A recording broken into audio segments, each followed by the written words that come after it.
Magandang araw. Meron tayong dalawang inverter, isang modified sine wave, isang pure sine wave. Ang kaibahan nilang dalawa, ang pure sine wave pwede sa demotor. Parehas nito. Ref ang load niya. Pwede sa lahat, pwede sa mga demotor, mga ref, washing machine. Ito naman, modified sine wave. Hindi siya pwede sa demotor, masira yung kunwari sa ref. Dahil modified sine wave siya, maugong yung ref. Saka may sira yung ref katagalan ng motor, iinit. Kaya yung pwede siya sa TV pwede siya.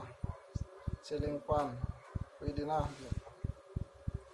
Mga ilaw. Ito.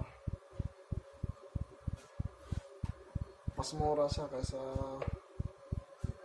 pure sine wave. Medyo mahal ang pure sine wave.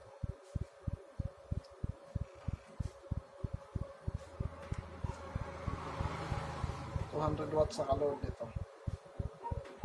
Ilan ang harvest? 10.4. Hindi pa gaano correct ang araw. Ito 200 watts din. 10.6. Ito 150 watts. Puno na, malapit ang puno. Magpo-floating na yan, 13.8.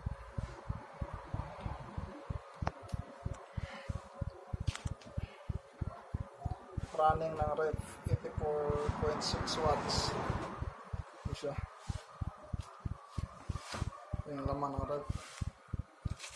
Puro ice.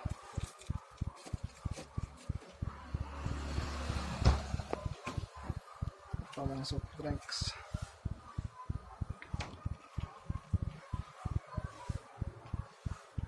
Ito yung napagana yan.